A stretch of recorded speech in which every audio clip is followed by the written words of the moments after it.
Hi guys, in this video I'm going to be comparing three different gimbals I got from DJI. I've got here in the middle, of course, the RS5, the latest one. I also got the RS4, this is the Pro version, and another RS3 Pro version. Probably the biggest difference between these gimbals is actually the size, and the reason is because these are the Pro versions. This one is the standard one. If DJI releases an RS5 Pro, I'm definitely going to be getting that so I can kind of compare it. But yeah, the size is the biggest thing because these can technically take a bigger payload, but usually for that means you're going to have a bigger camera or maybe bigger lenses. So the handle, basically here, like the main arm here, needs to be longer and kind of extend more to be able to accommodate for that. Now, when it comes to the bottom of these gimbals here, what I mean is the tripods and then the batteries, they all look pretty much identical, but they are actually not identical. And the biggest difference is obviously the battery capacities and also the rate at which they can charge. So out of those ones, I mean, you know, when it comes to like the charge rate, the RS5 is the best. So that's something you care about. That's probably, you know, what you're going to choose. And also they do have different capacities. But anyways, I'm going to put all that info up on the screen or on my website, tomantosfilms.com. So if you guys are interested in all those little specs, go check that out. Follow the links in the description. Another thing is the tripods. The tripods actually look identical. And if you look at it, like this version, for example, compared to here, this is the RS3, RS4, they all are pretty much identical. I don't see a difference. But the RS5 looks identical, but it's not. And the reason is because when you open or close the tripod legs, it doesn't matter basically which one you grab, but they all actually, you know, the three of them do it basically in sync. So that's really the only difference between it. And it is a nice sort of added new sort of feature or upgrade. You know, not that there's anything wrong with the other older tripods, because they are very stable. But they just, you know, again, if you want to fold it, you have to kind of go through the trouble of doing that or this. Another thing maybe when it comes to the build, I'll talk about are the handles. So all of them do come with handles, or it depends, you know, which versions you get and stuff.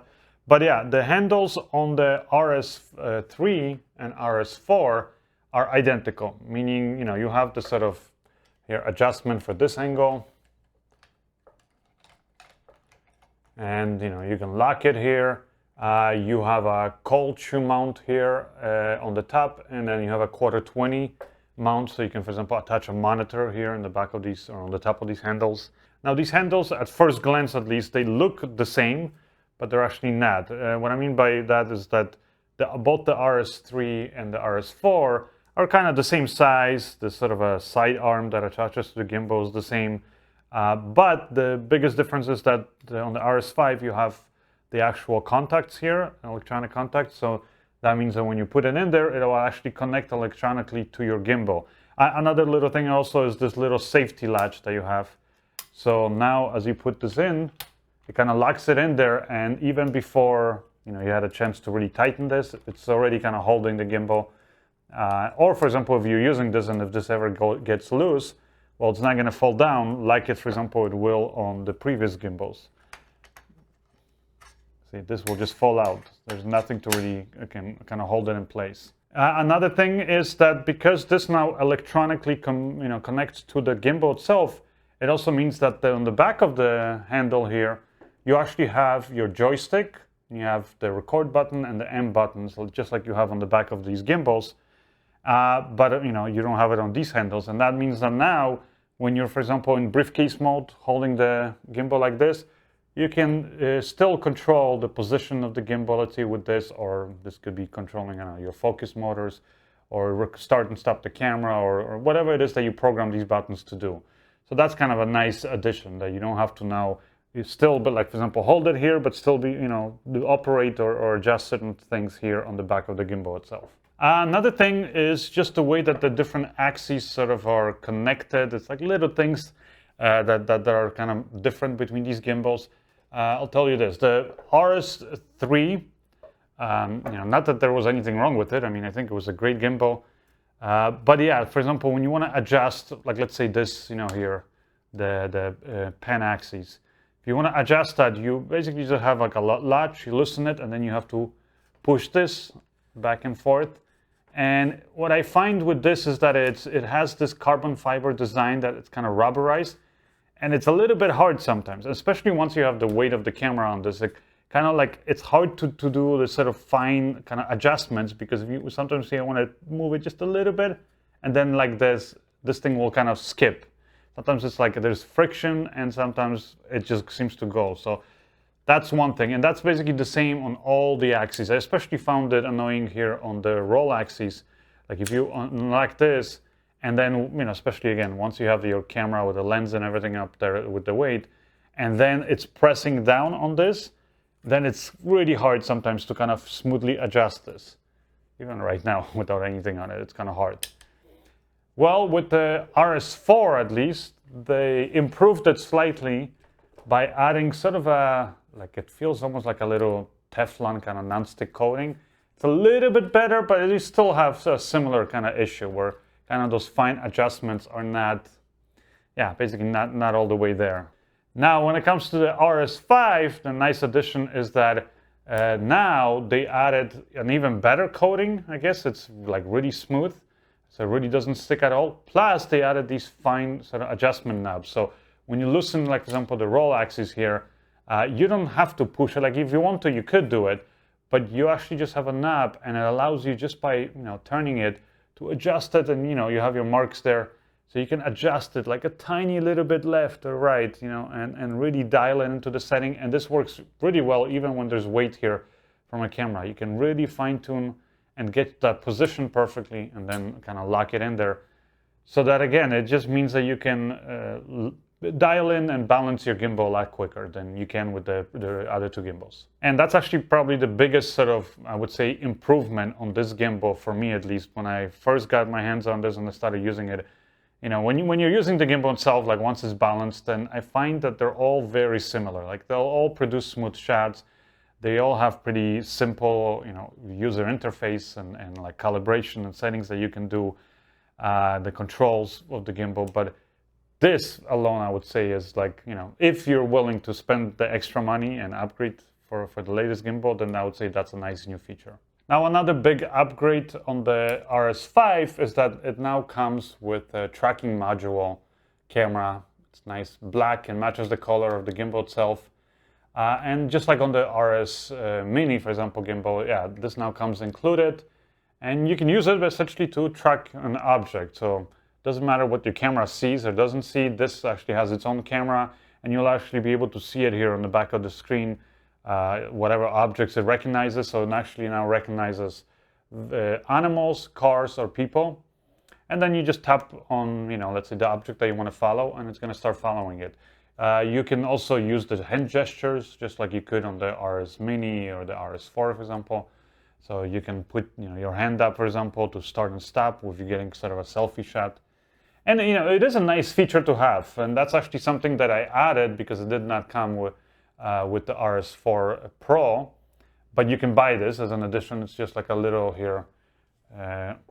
Basically, you buy the camera itself, and then with this little adapter. And so then that actually attaches here to the back of the gimbal here. And then once it's there, you just lock it. And now it also works and allows you to use the tracking. And I find that, you know, to be a great feature, especially when I'm getting sort of behind the scenes shots of myself. Now, if you want to simply get the best deal, you could say, then you can definitely find the RS3. This gimbal is basically really good at stabilizing, just like the other ones are. It just doesn't have some of these latest features like the tracking module. Now, again, how useful is that going to be? Well, I'll tell you this. In my professional work, like for films and stuff, I never actually used this, you know, on any of these gimbals, because it's still not 100% reliable. And it might improve over time with the software, but so far it isn't. When an object is moving too fast, even like, for example, on the RS5, it can now track, like I said, cars, animals, but like my dog running too fast, it loses it each time. If a car even passes by, you know, it loses it. Or, for example, if you have more than one subject, so like two people in the shot, or let's say two cars, and especially if they get close to each other or one passes over the other, then it just gets messed up pretty much every time and it loses the tracking. So it's not something I would really rely on. This, for me, what these things are great for is, like, again, if I'm getting a selfie shot of me for these YouTube videos, like behind the scenes, and I just want to like be able to talk to the camera, and I don't have anybody operating it for me, then it's great. Like I did actually a video about this sort of a robot, camera assistant that I created using DJI. Was actually the RS4 gimbal with that tracking module, and also the Edochron Dolly 1. So when you combine it with that, then you essentially can have like a robot that moves around on your, in your space, and then it can also follow you in real time, which is really cool. And so for those kind of things, like I said, it's great. So maybe for doing like YouTube videos, that kind of content. But if you want to be using this for actual film production, or let's say video production, or let's say even like, I don't know, if you're doing live events or weddings, yeah, forget about it. You do not want to rely on it because it's not 100%. So that's why it's like you gotta kind of consider, is it worth spending the extra money for this? Well, it's really, for you. With this one, like I said, you can buy the RS4, and if you don't care about it, then, you still have all the other nice features that the RS4 gives you, but you don't need to spend money on that. And not that it's expensive. I think it was $60 or $80, but yeah, but then if you want to, you can always add it in there. So now when it comes to the actual performance of this tracking, supposedly the RS5 has more advanced algorithm. I don't know why they wouldn't be able to add that via software update to the RS4, but supposedly it's better. But again, in my test, I have not really seen much of a difference. But anyways, here's that little test so you guys can compare it for yourself. So in this test, you can see up there, it says what speed setting I had the active track on. And as you notice here in the slow setting, it barely basically keeps up. Now, the advantage of being in the slow setting is that if you're not moving much in front of a camera, if you're kind of doing more like a talking head and then you're slightly moving, then the camera stays pretty steady. Now, this is in medium setting. And again, you'll notice it's a bit more responsive, but still I feel like it looks natural, the motion. Now again, though, if you're really moving quickly, it's not going to be able to keep up. And this doesn't matter whether you're tracking a person, an animal, or a car. Now in the fast setting, it is a little bit better. As you'll notice, like if I'm walking around, but if, for example, here when I'm docking up and down, it still in some cases will not keep up. And like in here, see, it kind of was kind of a little jerky there because sometimes it just completely loses track of you. And this is especially visible when you're tracking, for example, cars. Now I actually got a question from one of the viewers on my review of the RS5 gimbal, kind of asking if this tracking module now can do, for example, follow an object while, like, let's say if you're shooting, I guess like a talking head, kind of a tabletop review of a product, and you want to set this up so that it's actually following the object while it's being kind of moved around by the person in the video. So anyways, here's a quick little test I did of that feature, and you guys can see for yourself. So in this test, it's I right away show you basically the setting that was done in medium because tracking speed. And the reason is because I tried this first with the active track speed set to low or slow, and essentially it did not work at all. It was not able to keep up. So this is on a 50mm lens, and you see here when I put the phone down too quickly, it just loses track. So the tighter the lens, obviously, the harder it's going to be for the system to kind of keep track. Now here is in the fast setting, and you notice it's a little bit better in keeping track, but then at the same time it looks a little jerky because it's really kind of, see, like tries to sort of, sometimes almost like it feels like it wants to overcompensate, and it moves the camera too far. But you see again, when I move the object down, then it did not keep up with it, and then that's it. At that point it just loses track.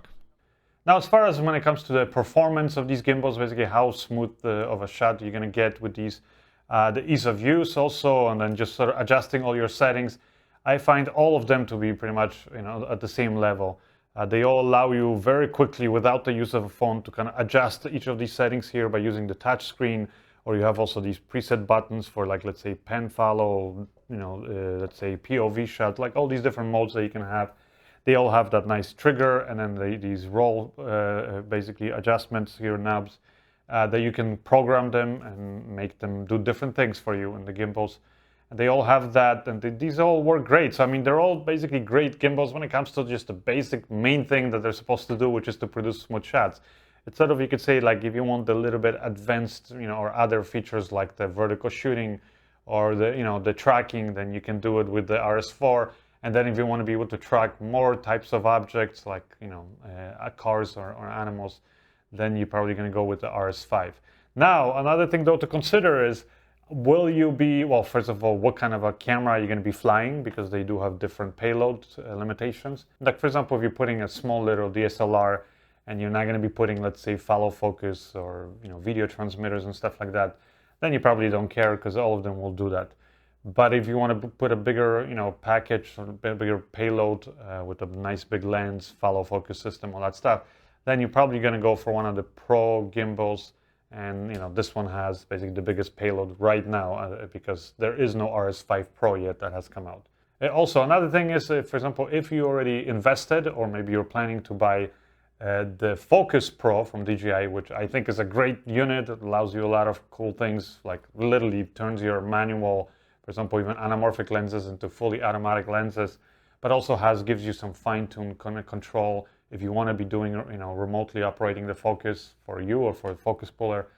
Then, I think that's one of the better basically focus systems out there. I still have mine and I still use it. And if that's the case, if you're going to buy it or you already own it, then pretty much that means the RS5 is definitely not the gimbal for you because it just doesn't work with that. Like, yeah, you can put one of the small motors, but you cannot use the full RS basically, or yeah, the DJI Focus Pro system with some of the other advanced features and stuff like that on that, because it just simply doesn't communicate with that. So that's when you probably want to go with the RS4 Pro Gimbal. Anyways, that's it here for this comparison of these three gimbals. Hopefully it answered some questions for you guys if you're kind of wondering which one to get.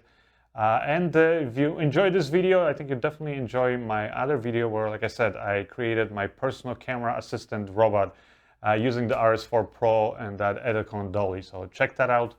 The links for that, as always, are in the description or on my website at tomantosfilms.com.